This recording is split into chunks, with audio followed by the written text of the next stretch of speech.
27 March 2022. I think I started a bit late. But without further ado, let me send you a big greeting first.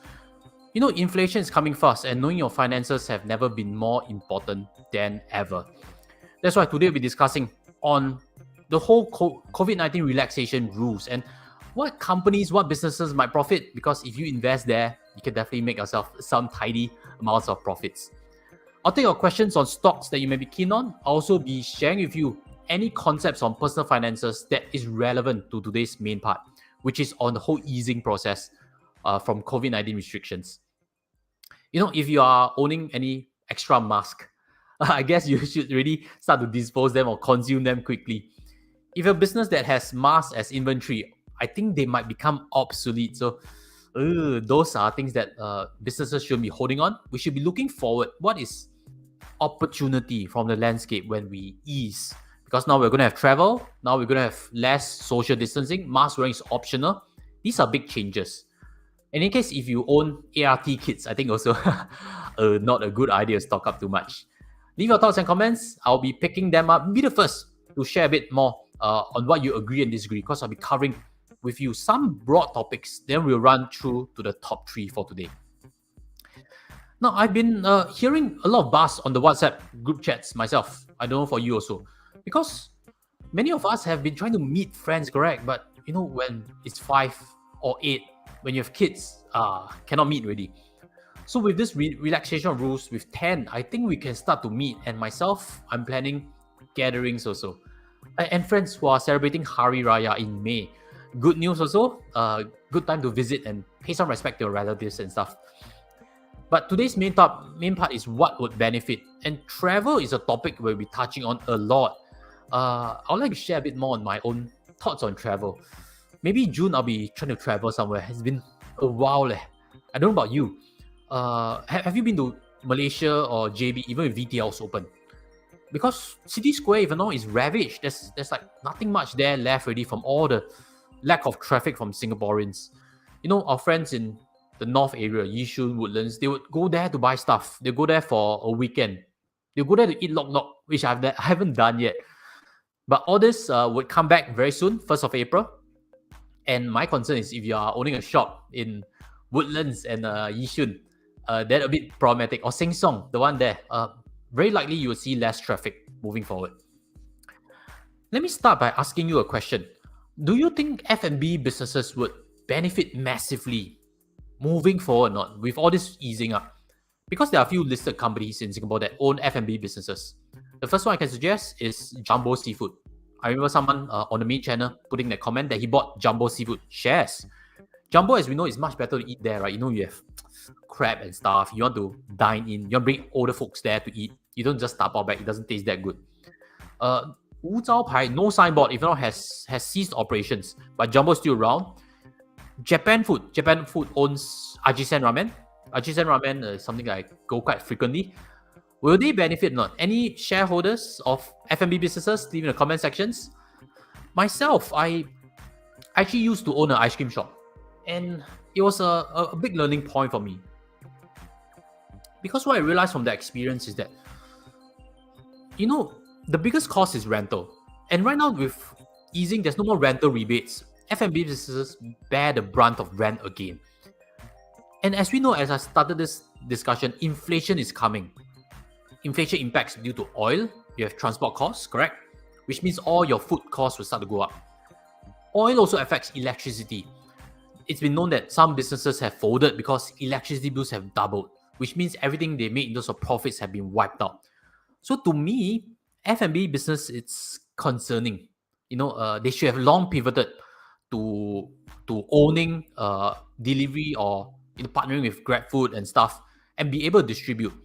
Oh, I see your first comment. Kim Lee. Yes, Kim Lee is something that owns very stable businesses because they own the Cai Fan, they own the Pao portion, and they don't really need easing rules to benefit. So Kim Lee is something that I've suggested that I own a small portion of it. And Kim Lee wise, I don't think would have been impacted even if we tighten. So their business is very resilient, something I like also. In any case, they make majority of monies from rental of stalls. Is the Cai Fan, is the Dianxing, that they own it themselves to make profits. But who else? Who are the F&B businesses in Singapore? Sometimes food price. Let's pull out the comment. Sometimes stock price doesn't align with fundamentals. Absolutely true. Stock price does not align. Stock price is forward-looking, which means for a brief moment, maybe we expect good results, but they have to deliver. If not, market would start to correct that expectation down. And F&B business, there's a lot of moving parts. Easing of rules does not mean it's better because they have increase in cost also. And not only that, they are also going to bear the brunt of any problems if you have to tighten up again. So F&B business not so easy to make profits consistently. What about Bread Talk Group? Bread Talk no longer listed. They brought it out because their bakery business was no longer profitable. That's why I remember from analyzing their business. They make more of their money from food court already. So as we know, rental business, you make money. But the bread itself, no longer making money. They brought it private to reorganize the business. No one else is selling breads on a listed exchange, if I'm not wrong. So no one else that is close to Bread Talk Group. But they themselves have not been doing too well. Yes, QAF, so this for Gardenia, but Gardenia, whether we have 10 packs, whether we have mask wearing, no impact day to day. But you see, right, this business, we need to track whether factory running is going to impact their operations or not. Is cost going to rise? If cost is going to rise, are they able to pass on that cost to consumers? Which means Gardenia bread, 270. They market at 280, 290. We don't really care. But if they mark it up more than that, then we start to use alternatives because they themselves are facing a lot of cost pressure. As I started the video, inflation is coming. Inflation would really hit all facets of industries. F&B is someone that I fear is not spared. Then let's pivot the discussion. Anybody owns travel businesses or not? On the SME ground, some businesses, they own luggages. My own father-in-law, he owns a luggage business, a very traditional luggage business. We haven't sold luggages too much of it in the last 2 years, and hopefully we can start moving some of the old luggages and start getting some sales back that was lost. How about winter clothes? Winter clothes is something I dropped down to bring up because I myself, I went to lowball some winter clothes shop and buy cheap winter clothes. Maybe year-end can travel somewhere or June can travel somewhere. Travel business is something that will be in the top 3, so I'll hold back on that. If you have a guess what's going to be in top 3, do leave them down early in the comment sections. I want to pivot also next to malls because this one I guess has a lot more fan base. We like REITs. In Singapore, we have good REIT structure. That's why we have companies or rather REITs that focus on mall. Let me touch on a few. The first is CICT, the biggest one of them all. Owns offices as well as own Bugis Junction, Plaza Singapura, etc. As we ease up, definitely the traffic in malls would start to become better. What about for Frasers? Frasers Singapore Trust, that one has been, if I'm not wrong, the top performer for those owning malls, Frasers. They own the one at Causeway Point, they own North Point. So they are the ones that benefit when people work from home. Because they don't go to offices, they start to buy and shop at the outskirts malls a bit more. We see the SATS and Escort. Smart guess. Let's touch on other malls. Land-Lease. I know someone on the main channel always mentioning Land-Lease REIT. Land-Lease has acquired GEM. I don't know if you have followed news or not. Finally, some acquisition by Land-Lease. Land-Lease 313's operations have been doing well. It's a REIT to look at a bit closer. When they acquire GEM, I haven't studied books. I think it might be yield accretive, which means market might react well moving forward if they can deliver good operational performance. What about Star Hill Global REIT? I threw that in to bring out as discussion because as we know, we need foreigners, right, to go to Orchard Road.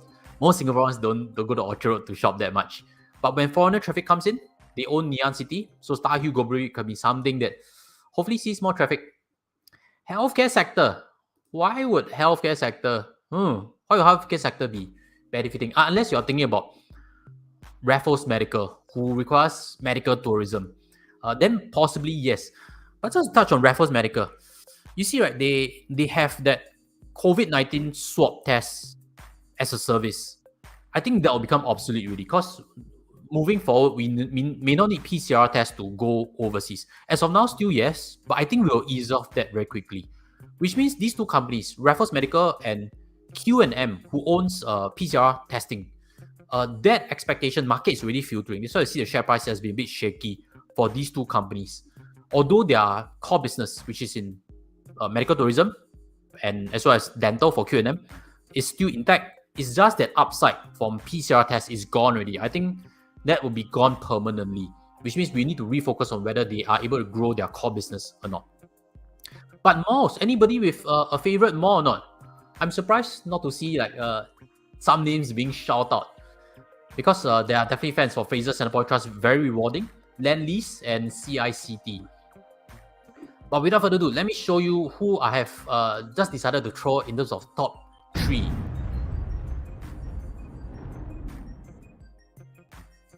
Number 3 that will benefit is SATS. Yes, so correct.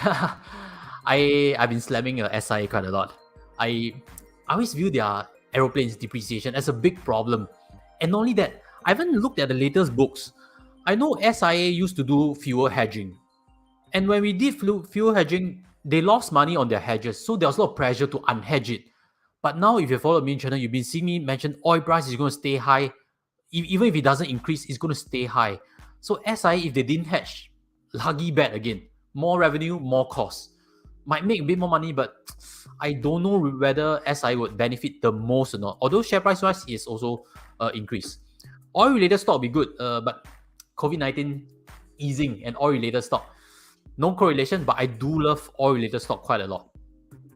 Back to SATS. SATS, if you don't know, it's a very service-based business. They own the terminal in Changi.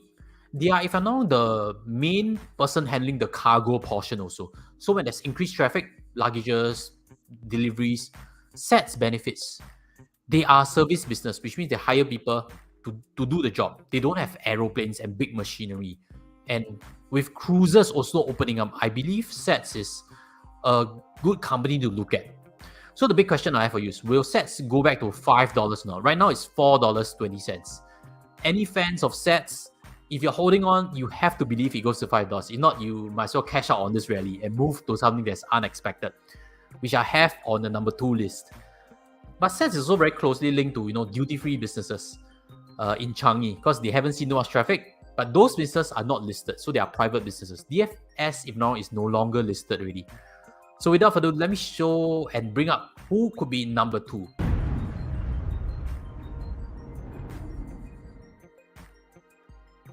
I have on number 2, after long consideration, because they have, in my opinion, the biggest upside. Why do I say so? Because market is expecting, SATS, SIA, very conventional one. Market is also expecting hotels to do a bit better. But I think this business has unexpected upside, which is events-based businesses. Let me justify why. Events-based business have suffered for a long period of time because we've been moving everything digital. We have not been allowing people to gather in big groups, which means convention centers, bridal convention, baby fair, car fair, etc., which Suntec REITs does a lot. Raffles has a convention center. Marina Bay Sands has a convention center. But the later two, their convention center is just a small portion.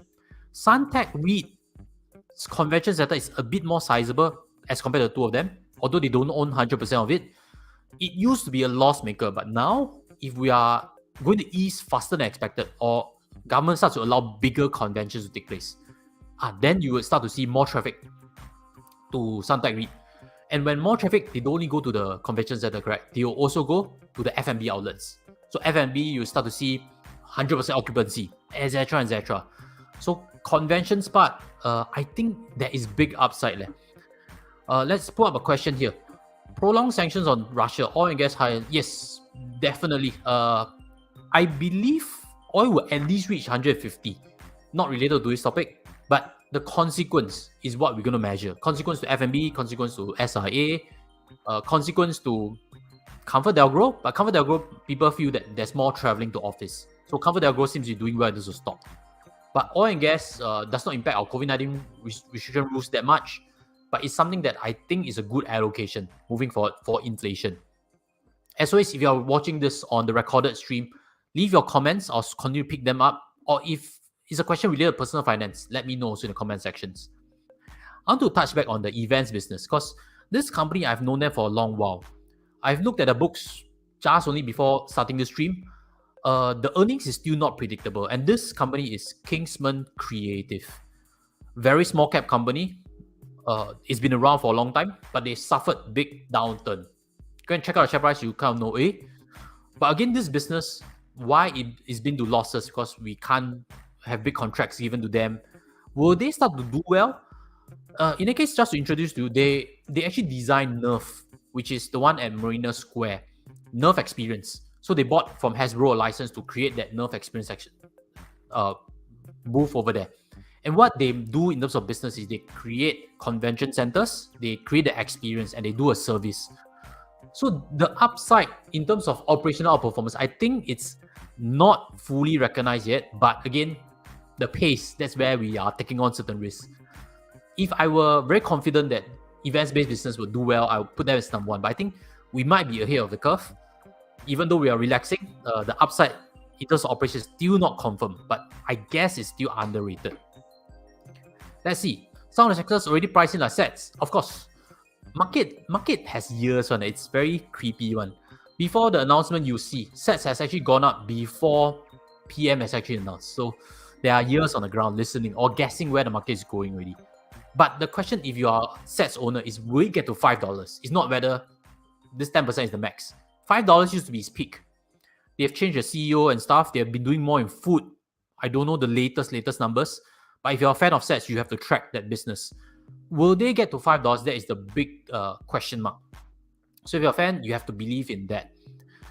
So let's go on to the number one, which of course share price have appreciated already. If not, they are not aligned with this whole easing process, right? Correct. So the number one I have for you,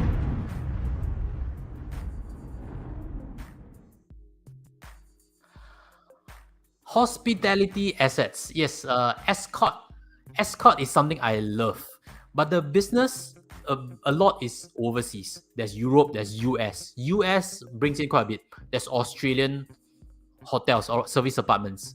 Escort does not benefit that much from Singapore's easing. In any case, they do service apartments, which is longer term one. Maybe there'll be more business travel in Singapore, but in terms of comparing Escort, which is now at a 6 months or 12 months high, check it out. I think these two are safer bets. Safer. Projected earnings definitely going to be better. I think it's just how much only. Not share price, projected earnings. First, Genting. Genting owns theme parks, of course, USS. My nephews and nieces who are based in US, they've been to Orlando's theme park and they said, wow, no fight there. USS versus the Orlando theme park. I don't know how true is that. The ticket price is way more expensive, like $150 per tick.